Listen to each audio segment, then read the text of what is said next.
Hey guys, subscribe for daily content, and if you're shopping for gear, make sure you check out the description for the newest items at some of the very best online retailers. There's also links for some of the items that I personally recommend. Thanks!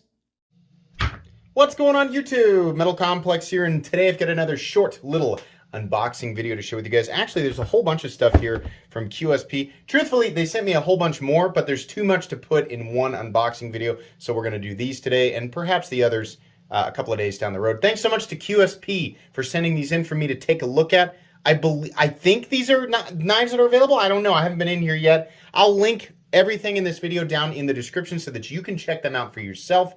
It does help my channel when you use my link, so I'd appreciate that, but that's entirely up to you. Thanks to my patrons for supporting me, and please make sure to follow me on Instagram at metal_complex. Okay,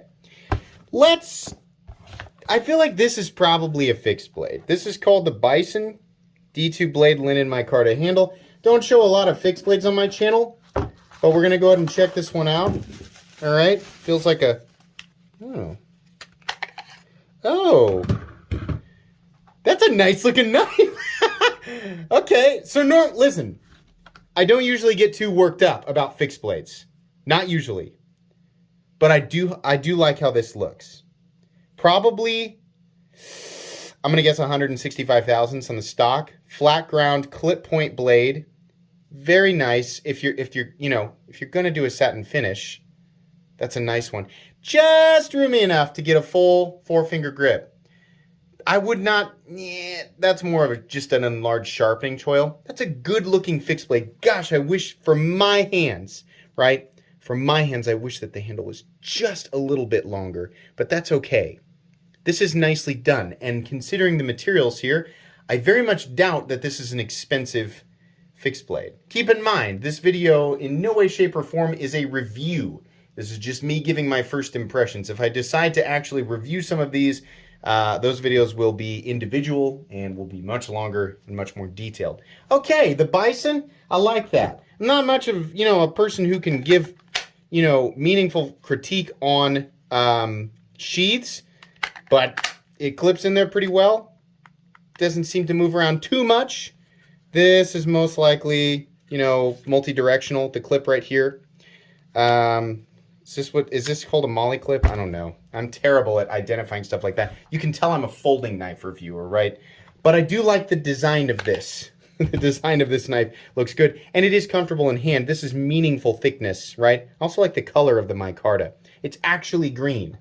A lot of times they're like, oh, it's green. I'm like, that is tan, friend. That is very tan. I have a lot of pants in that color, and they do not call them, they weren't green. They weren't listed as green when I bought them, right? This is green. I like that. Okay, so the Bison. Let's do this, for some reason, gunmetal colored box. What is this one called? The Mamba V2. Oh, did I review the original Mamba? Yeah, also a nice looking, I don't remember this design exactly, but that's probably because this is a V2. So if I reviewed it, obviously I reviewed the V1. Nice. Shadow boxed steel liners, some basic, definitely green micarta, a nice clip. Thank you, QSP, for doing this almost perfectly. If I could critique that bill a little bit, but again, that's just my preference. I do like that. Why is the camera so focused on what's back here? Nice. They always do a good job of polishing those liners. Action feels good. Disengagement feels pretty good. Yeah. No, just knowing QSP, probably this is a very inexpensive knife. I'm going to tell you guys right now, as much as I love, some of QSP's direct competitors, QSP's quality, if you didn't know, their quality, dollar for dollar, is pretty much like not matched, right? I mean, QSP dollar for dollar in the budget world, I think, is probably doing some of the best stuff that you can find. If you're looking for the most basic, functional and well-made, but most basic of designs, right? If you just want dollar for dollar quality, QSP, holy moly, they usually do it right.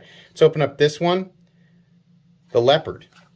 I was thinking about calling it the Leopard, but I know that there are people who don't know when I'm joking, so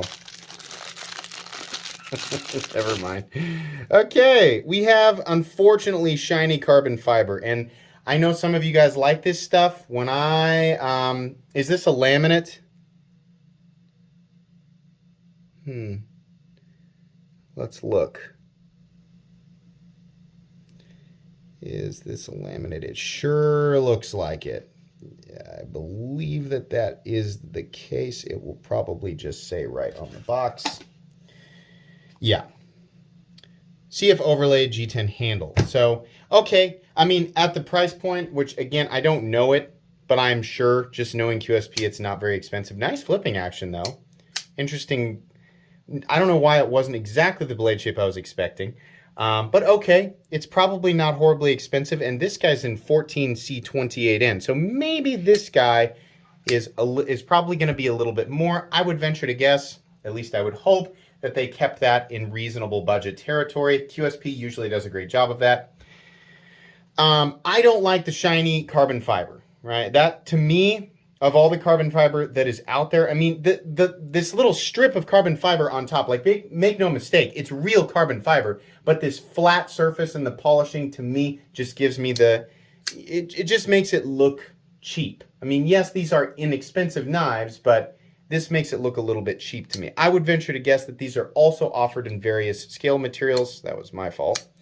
And also, I think we've got a reasonable clip on this guy as well. Yeah. Okay, this is a weird one. I can't really get a full four-finger grip on it, but if that's not important to you, then you don't have to worry about it. Ergos on that guy are okay. Alrighty, and then the last one here, what is this one called? The Nekmuk. Maybe I pronounced that correctly, maybe I didn't. And this guy is going to be a... looks like it's meant as a neck knife. Alright, I gotta say, as far as all of the things, you know, that I find utility in, a neck knife is pretty low on that list. I don't like I don't like how this looks right off the bat. Not really. I'm also not really digging that you have to put your fingers right here kind of thing, right?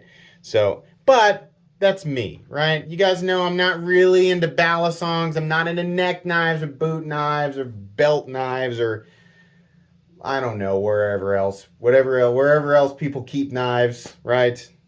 Posterior knives. Okay, I'm not really into that stuff, right? But this just really checks a lot of do not like boxes for me. As far as how it would work functionally, I'm sure it would work just fine. I mean, we have some belly here. We have kind of a weird, it's almost like a, it reminds me, it's like if somebody took like a snow boot, a spoon, and a shovel, like just a wide spade, and then we're like, that's the blade that I'm looking for. That's the blade shape that I'm looking for. Let's make a knife out of that. That's what it makes me think of. And then you put a very, you know, with handle shapes like this, yes, your fingers do sink into those slots, but that doesn't necessarily mean it has good ergonomics. You're really kind of forced into one hand position. So will it work? Yes. Is it, you know, well made? Well, yeah, it's QSP, right? So the execution's there, and it's probably not very expensive. But this isn't really a knife that I'm super enthusiastic about. So as far as knives that will actually get reviews on this channel, these two, this guy maybe, this guy probably not. But in any case, you know, either way, the stuff that I'm, you know, able to keep will likely get given away. So I do appreciate QSP sending this stuff in for me to take a look at. If you're interested in further information about any of these knives, I mean, usually people on YouTube, you know, some people kind of beat me to this, but if you're interested in my thoughts, I will be doing, like I said, comprehensive reviews on at least these two. I do like that though. Gosh, that's good looking. Just a classic. I mean, I'm really cautious when I throw these terms out there, right? If you're a tabletop knife reviewer and you say the word bushcraft, you know, it's like when you change the thermostat and your dad comes out of the basement. Who touched the thermostat? The bushcraft guys go, who said bushcraft? You better know what you're talking about. I'm a bushcrafter and I'm coming to correct you, right? So, bushcraft is what I would call this, but because I do not practice the art of bushcraft on a day-to-day basis, I suppose it is justified, right? The comments that I've certainly stirred up down there, that's what I would call this, right? Anyways, I think that's going to be pretty much it. Please make sure to follow. Oh, like I said, links for all this stuff right down in the description. Please make sure to follow me on Instagram at metal_complex. If you enjoyed this video, leave a like. If you'd like to check out my other content, I do, of course, have lots of videos of knives that are either expensive or inexpensive that I do or don't like. So check those out. And if you enjoy all my content, go ahead and click on that Metal Complex logo right there and subscribe because there's definitely more coming. Thanks again for watching, everybody, and have a great day.